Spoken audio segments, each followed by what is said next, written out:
Bonjour à tous, je suis très contente de vous retrouver aujourd'hui. Il y a vraiment longtemps qu'on n'a pas réalisé une vidéo d'initiation à la peinture. Donc, il y a eu le déconfinement, hein, j'ai repris mes activités à l'atelier avec quelques élèves seulement, mais c'était très bien. J'ai également fait une exposition dans mon jardin, comme ça la distanciation était respectée, ça a très bien marché, vous étiez nombreux, ça m'a fait très plaisir. Et puis j'ai démarré également mes stages d'été. Donc je suis assez prise, mais je prends le temps là. J'ai un petit peu de temps, je vais prendre le temps de faire une nouvelle vidéo. Et donc aujourd'hui, on va travailler sur les fonds. Les fonds, c'est très important en fait. Il y a plusieurs techniques pour réaliser des fonds. Et là, je vais vous montrer une technique de fond pour amener du relief, pour amener de la profondeur à votre fond. Car très souvent, lorsque vous faites quelque chose, une fleur, un arbre, une potiche, une nature morte, une personne, vous ne savez pas quoi faire de votre fond. Très souvent, et c'est ce qui est préconisé, on réalise un fond rapidement et ensuite on travaille là-dessus. Moi, je vais vous montrer une autre manière. En fait, on va réaliser une fleur, je vous montre tout de suite. On va réaliser une fleur, par exemple un coquelicot, et l'important, ça ne va pas être le coquelicot, ça va être la réalisation du fond, pour amener beaucoup de profondeur, pour amener de la vie, pour amener de l'énergie. Vous savez que ça, moi, c'est mon credo, l'énergie, la lumière, la vie. Et donc, je vais vous montrer tout ça. Voilà. Vous allez me suivre, je vais utiliser une autre caméra et je vous dis à tout de suite. Donc voilà, on va travailler sur un châssis rectangulaire. Voilà. Et puis on va tout de suite partir sur la réalisation d'une fleur. On va imaginer un coquelicot par exemple. Alors, on va le mettre par exemple par là. Voilà. Je vous dis, le but, c'est pas tellement la réalisation de la fleur, c'est plus la réalisation du fond. Donc la fleur, j'y attache pas énormément d'importance. Voilà, imaginons qu'on a notre coquelicot ici. Voilà, tout simplement, on a une tige et une fleur. Voilà.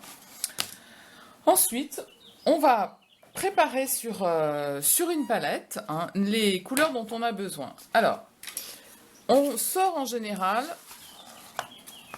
les trois couleurs primaires qui sont le jaune, le bleu et le rouge. Ces couleurs vont me servir pour réaliser toutes les autres couleurs. Fiez-vous au cours de couleurs que j'ai fait. J'en ai fait je ne sais plus combien, 3, 4. Je peux en refaire, il n'y a pas de souci. Il faut quand même bien connaître ces couleurs parce qu'évidemment on vous vend dans le commerce tous les tubes acryliques ou huile, on vous vend toutes les couleurs, mais c'est bien d'être quand même autonome et ça permet également de faire beaucoup de profondeur, de créer des profondeurs. Donc là, sur mon fond, on va imaginer que ce coquelicot, il est par exemple dans l'herbe, avec d'autres coquelicots, mais j'ai envie de mettre l'accent que sur la fleur. Donc il me faut un fond, qui soit un fond qu'on ait un sentiment de profondeur, donc on se dit, ce coquelicot, il est dans un champ avec d'autres herbes, donc on va mettre du contraste, de la lumière, voilà. Donc on va commencer à réaliser différents verts.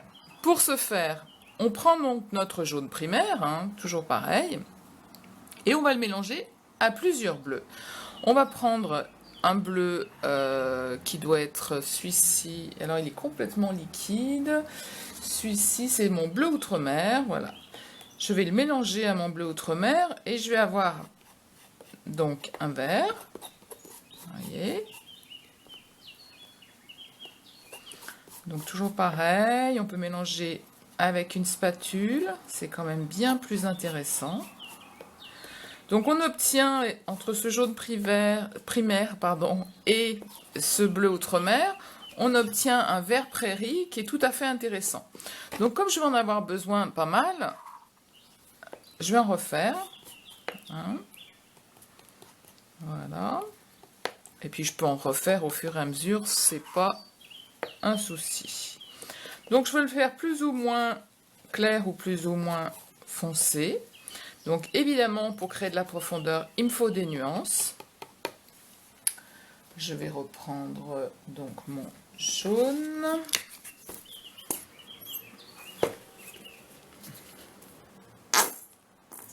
Voilà. j'en mets partout, mais ça c'est pas grave, ça c'est moi. C'est mon côté bordélique. Donc plusieurs nuances. Donc je vais amener aussi des nuances très claires dans mon verre. Hein, donc je vais prendre un petit peu du verre que j'ai fait. Je vais me remettre sur le jaune. Voilà. Et là déjà, j'ai un verre qui est extrêmement clair. Donc là, je vais travailler dans tout ce qui est lumière. Hein. Je vais également amener une toute petite touche de blanc, ici, pour avoir un jaune très lumineux. Voilà. Donc je prépare, en fait, ce que je suis en train de faire, je suis en train de préparer toutes mes teintes sur ma palette. Alors quand on ne connaît pas trop les couleurs, moi c'est ce que je recommande de faire. Vous pouvez travailler avec des retardateurs de... C'est ce que j'ai fait. Travailler avec des retardateurs pour que l'huile ne sèche pas trop rapidement. Hein.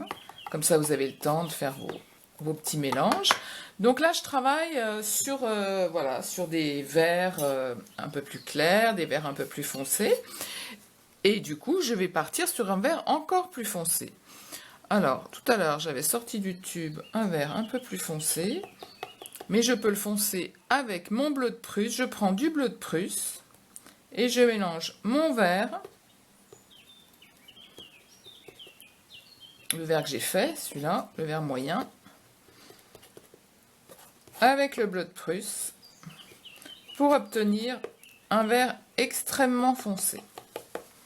Je peux également, ce vert, je le dis souvent, le salir, à voir, parce que les verts sont jamais aussi purs et crus comme ça. Je le salis avec sa couleur complémentaire. Je viens chercher du rouge. Je prends le rouge, je le mélange au vert. Et là, je vais avoir une ombre très foncée. Quand je dis une ombre, parce que justement, c'est quelque chose que j'utiliserai pour les ombres. Voilà. Je me fais mon petit mélange ici sur ma palette. Comme ça, c'est fait. J'ai ces nuances. Je peux également faire un vert un tout petit peu plus kaki en travaillant avec le orange. C'est-à-dire que je reprends mon rouge. Je reprends un petit peu de jaune. J'aime faire un orange.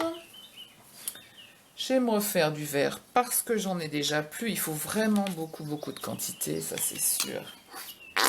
Donc, je reprends le bleu outre-mer avec le jaune. Là, comme ça, vous n'êtes pas obligé de mettre pause sur la vidéo. Je le refais avec vous.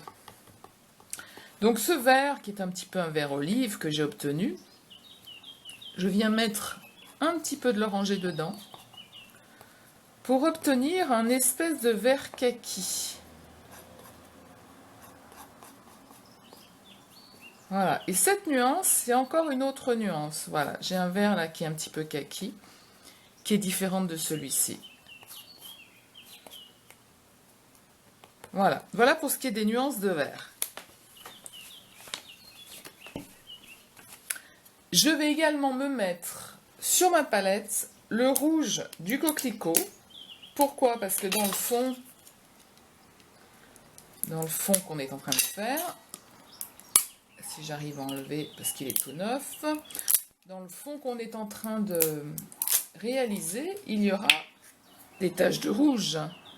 Donc que je viendrai insérer à l'intérieur. Voilà, bah écoutez, on va démarrer déjà avec ça, notre fond. Je pousse tout ça. Voilà. J'essaye de faire en sorte que vous voyez correctement. On prend des chiffons propres. C'est mieux. Parce qu'on va devoir utiliser des chiffons pour cette technique. Voilà. Donc, alors, on peut utiliser donc différentes brosses, bien souples en général, c'est ce qu'il y a de préférable. Voilà. Je me remets un petit peu de médium sur mes brosses. Et je vais démarrer, par exemple, par placer des zones dans mon fond, autour de mon coquelicot, au hasard. Par exemple, petite zone de lumière, ici.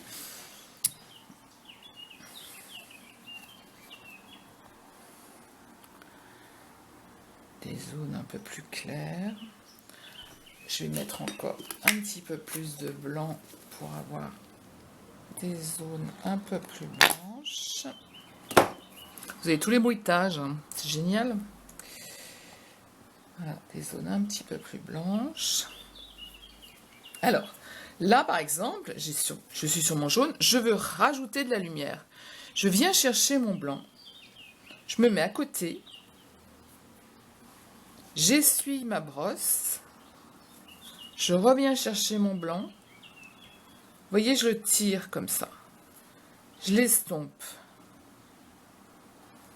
Voilà. Et j'essuie toujours. J'essuie ma brosse pour enlever l'excédent.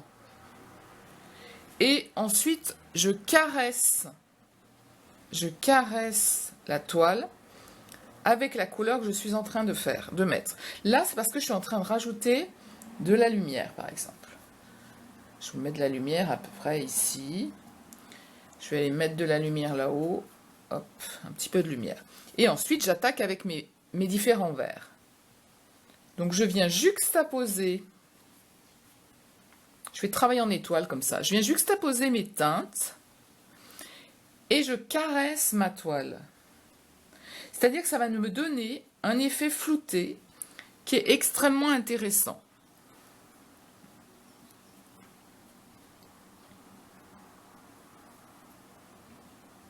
Je caresse ma toile. Quand je change comme ça de ton, j'ai un ton très foncé qui arrive sur un ton clair. J'essuie bien ma brosse. Je repars, je me remets sur mon ton clair. Et je viens glisser sur le ton foncé.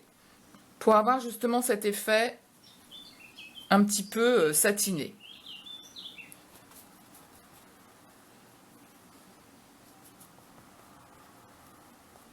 Donc je travaille, je vais aborder mon fond, hein, je vais travailler mon fond comme si je le faisais.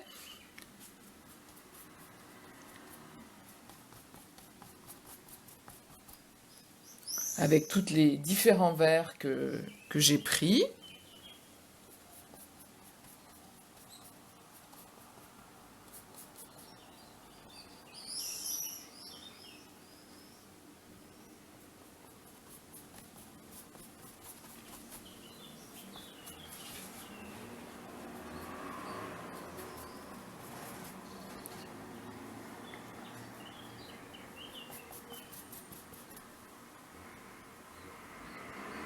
J'y vais vraiment au hasard, hein. L'idée, c'est de créer de la profondeur, du fond. Faut pas que j'oublie, parce que je vous ai parlé de coquelicots aussi des autres, hein. Faut pas que j'oublie les autres aussi. Alors, en effet, on va intégrer aussi d'autres coquelicots. Alors, comme ils sont tout au fond, ils sont derrière, il faut que je donne un sentiment donc de profondeur.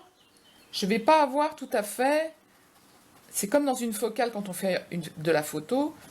On a en flouté le rouge qui est derrière. On démarre par un petit peu de orangé.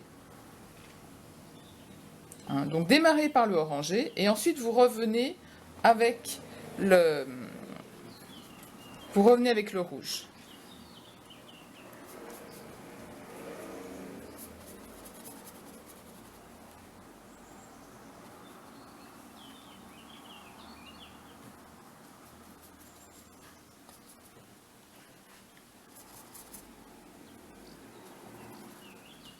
Alors, ce qu'on va faire, c'est que le temps que je fasse tout ça, parce que je ne vais pas vous faire la causette tout le temps, vous avez compris le principe, hein, je le répète, pour faire que tout soit bien flouté, on repasse en caressant la toile, en juxtaposant les pigments, Puis quand on tombe sur une autre teinte, on essuie sa brosse, on revient dessus. Voilà. On va mettre la musique, le temps de que je finisse tout ce fond et je reviens ensuite vers vous.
Voilà, alors je reprends.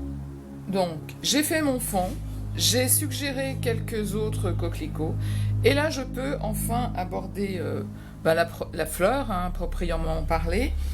Donc on sait que ici dans le fond on va avoir nos pistils qui vont être par là. Voilà, on peut les faire un peu grossièrement. Et puis les feuilles de les fleurs de coquelicot, elles ont comme ça des formes assez géométriques. Donc il faut leur donner du relief. Donc on peut de nouveau mélanger son rouge. On prend donc un rouge comme ça, un petit peu donc vermillon. Et on peut apporter une note de rouge un tout petit peu plus foncé, dans lequel on va mélanger du bleu de Prusse. Voilà mon rouge foncé que vous le voyez, et dans lequel on va mélanger aussi un petit peu du bleu de Prusse, de manière à avoir des zones un petit peu plus foncées, voilà, qui peuvent faire penser à la base, hein. Par exemple ici. Et puis on a aussi du relief dans les pétales, hein, également, qu'on amène avec du foncé. Hein, souvent les élèves me disent: oh mais c'est trop foncé, ça devrait être rouge. Non, non, non, non, non. Il faut vraiment amener du relief. Il faut pas penser. Il faut essayer d'extrapoler au plus. Il faut essayer d'être dans l'interprétation le plus possible. Hein. C'est ce qui manque un petit peu chez la plupart. C'est ce lâcher-prise qu'il peut y avoir. Et puis surtout la connaissance des reliefs et des volumes, hein, surtout. Je vais repartir sur mon pistil que je vais faire à peu près ici.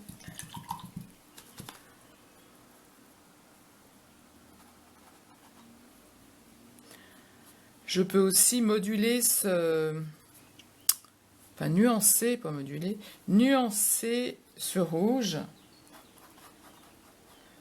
Hein, lui amener un petit peu plus de jaune. Alors, est-ce qu'il me reste du jaune? Là, je n'ai plus de jaune, donc je vais en remettre. Il est là.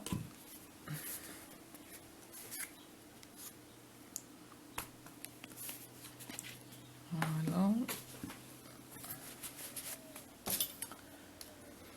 Que je vais mélanger, donc, ici, de manière à avoir un rouge qui soit un petit peu plus orangé. Voilà, j'ai travaillé, hein, vous avez vu tout le long, j'ai travaillé à la brosse. Hein. Moi, je suis peintre et je travaille uniquement avec les couteaux. Donc là, je vous montre à la brosse. Donc, je peux ramener ici des zones un petit peu plus orangées qui peuvent nous montrer qu'on a de la lumière. Voilà.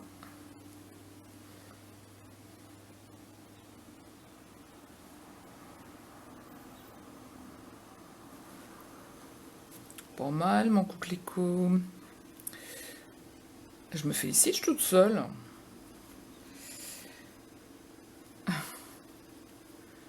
Voilà, je vais amener un petit peu de lumière là. Je vais pas en dire trop plus. Parce que le but, c'était, en effet, c'était pas le coquelicot, hein, vous l'avez bien compris. C'était la création d'un fond.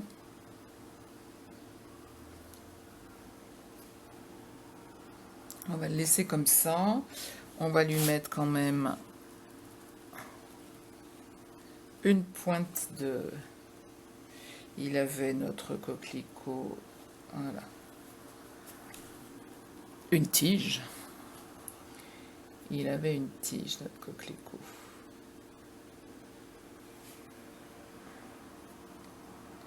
Que je fonds. Alors après, je peux revenir sur le fond, mais je ne vais pas m'embarquer là-dedans. C'était pas le but. Voilà, je lui amène du relief, toujours pareil, je lui amène des ombres, même dans la tige. Je reviens là-dessous.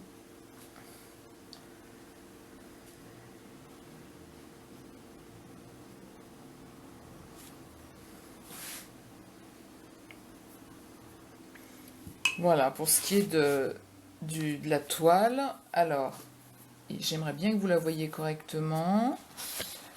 Je vais essayer de la mettre, je ne sais pas si on va la voir comme ça. Voilà.